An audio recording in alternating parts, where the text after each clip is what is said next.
Bien, aquí tenemos a Guillermo Luque, que es historiador y al mismo tiempo pues, es escritor, porque entre otros tiene este libro, Prieto Figueroa, Maestro de América.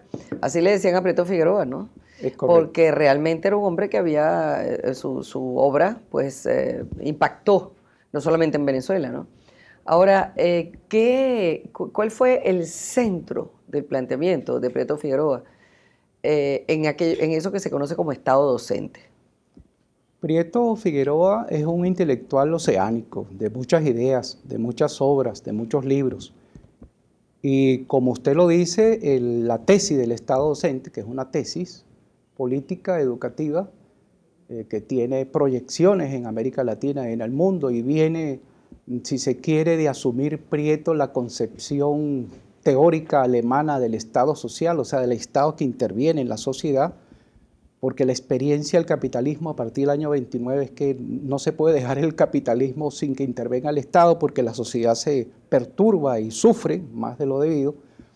La tesis del Estado docente parte de todo ese análisis, de toda esa reflexión profunda de la ciencia política y la historia, y básicamente plantea que el Estado debe intervenir en educación porque la educación es asunto nacional.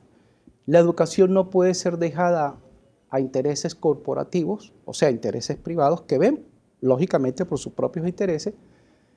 Y en ese sentido, la educación, en la medida en que es pública, en la medida en que es un bien social, en la medida en que debe atender y satisfacer las necesidades sociales históricamente planteadas, obviamente tiene que tener una respuesta y una intervención del Estado. Ahora, ¿cómo se concretaría esa intervención? ¿Es una intervención académica? ¿Es una intervención en el tema ya filosófico, moral o cómo? Sí, es una intervención en varios planos, en varios sentidos. Si estamos hablando de una sociedad democrática, como Prieto lo expuso, por supuesto, a través de los partidos políticos, a través de las organizaciones de la sociedad civil, a través de las organizaciones culturales, gremiales, se da una discusión, una vasta discusión en la sociedad que el Estado debe saber y sus instituciones, en este caso educativas, debe saber recoger y traducir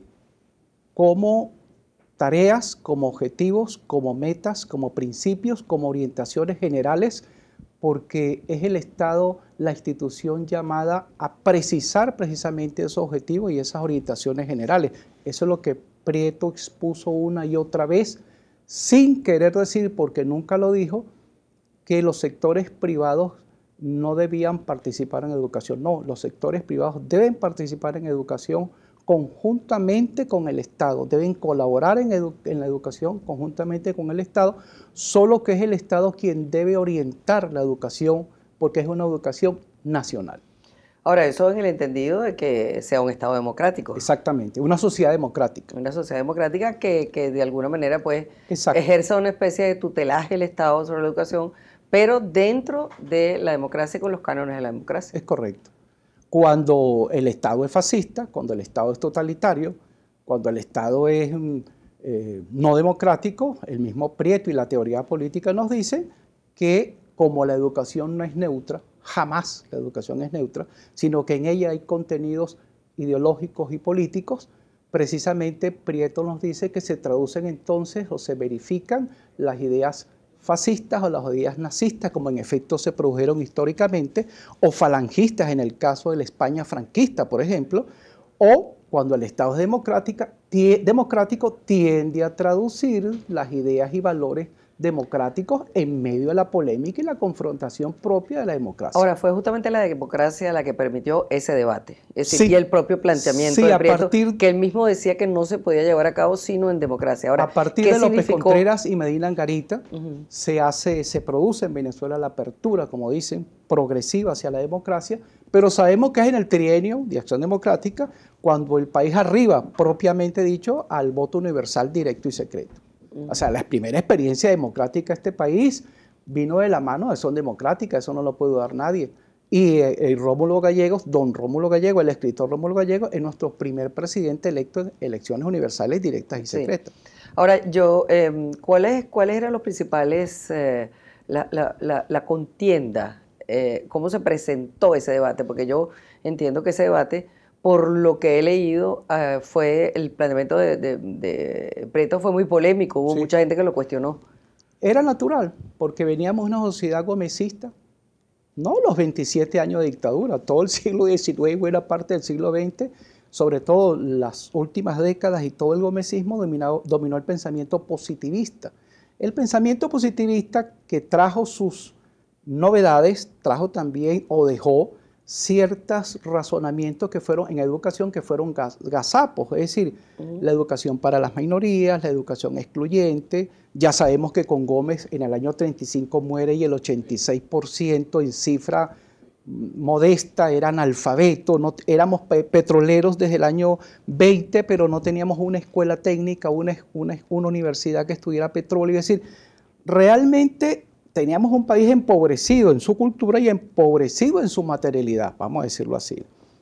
Entonces, la tesis del Estado docente encuentra resistencias porque en la sociedad venezolana ha habido sectores o grupos que repugnan o están en desacuerdo con que la educación sea educación para las mayorías. Y el Estado docente no solamente expuso que el Estado debe intervenir, formular las políticas educativas, orientarlas, sino que Prieto formula la tesis del Estado docente junto con la tesis de la democracia de masas, del acceso de las mayorías al voto y de la educación de masas. Usted no puede entender el Estado docente si no entiende que Prieto Figueroa es un luchador por la democracia incluyente, inclusiva, mayoritaria, masiva, y además es un hombre que está formulando la educación para las mayorías.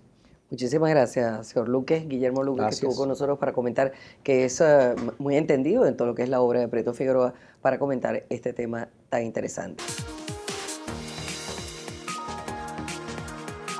¿Qué significaba esto? El Estado docente no era otra cosa que los principios que Luis Beltrán Prieto había obtenido de su conocimiento de las teorías de Hermann Heller y del pensamiento humanista clásico. Esa mixtura entre el aporte de Hermann Heller y del humanismo democrático llevó a la convicción de comenzar una labor según la cual el Estado era el que tenía que convertirse en rector de la educación y en orientador de la educación en un país como el que teníamos en esa época, con un alfabetismo demasiado alto en Venezuela, y tuvo el mérito, Prieto, de comenzar a transformar una educación de élite en una educación de masa. Luego vino la larga noche de la dictadura perijimenista de más de 10 años, pero cuando regresa la democracia el 23 de enero del 58, está Prieto de nuevo liderizando esa labor importantísima que fue convertir a Venezuela hacer de Venezuela la revolución social más importante de América Latina, que fue precisamente el llenar a Venezuela de escuelas, de liceos y de universidades gratuitas que le permitieron al hijo del obrero y del campesino subir la escala social y convertir en Venezuela la clase media más grande de América Latina y una de las más grandes del mundo. Esa es una revolución de verdad significativa, quizás la más importante hecha en América Latina en el siglo XX.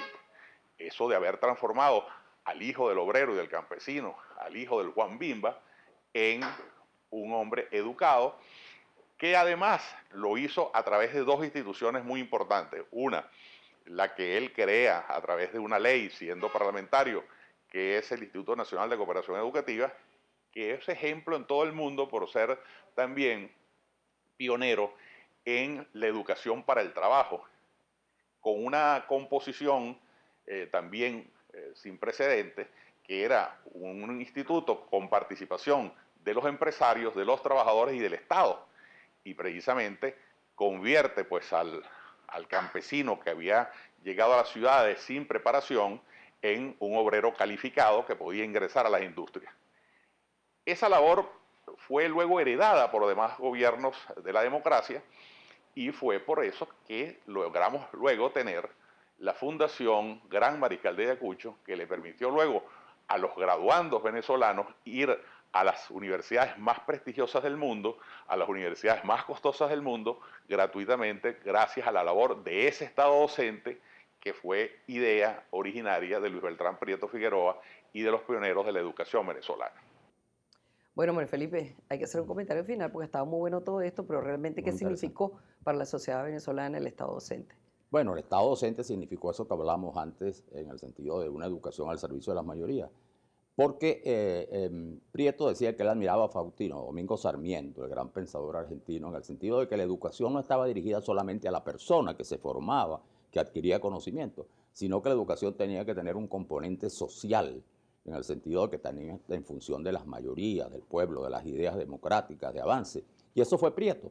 Fíjate que Prieto participa en la creación de la Federación Venezolana de Maestros, un congreso, el año 36, justamente a la caída de Gómez, y justamente ese año él va al Congreso, y en ese Congreso gomecista todavía, con López Contreras, él ya plantea la tesis de la necesidad del voto secreto, universal, y el voto para las mujeres, como un componente fundamental y como un paso inevitable para ir hacia la democracia.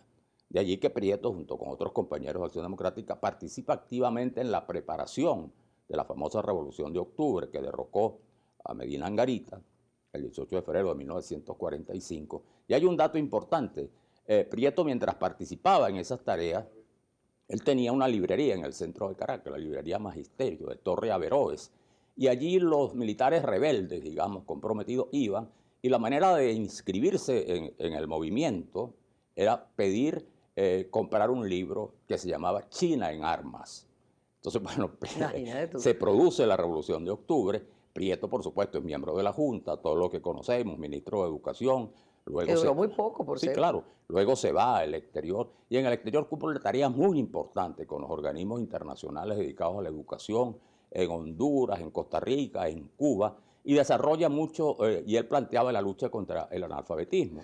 Y decía que el problema no solo era enseñar a leer y a escribir a la gente, que era un problema fundamental de América Latina, sino que él insistía mucho en el llamado analfabetismo funcional, que él llamaba que era el analfabetismo por desuso. Es decir, la gente que sabía leer y escribir, pero que no leía y que no cultivaba. Lo admiraban mucho afuera, lo llamaban maestro de América. Claro, y llegó a ser Prieto luego su actividad política ya conocida.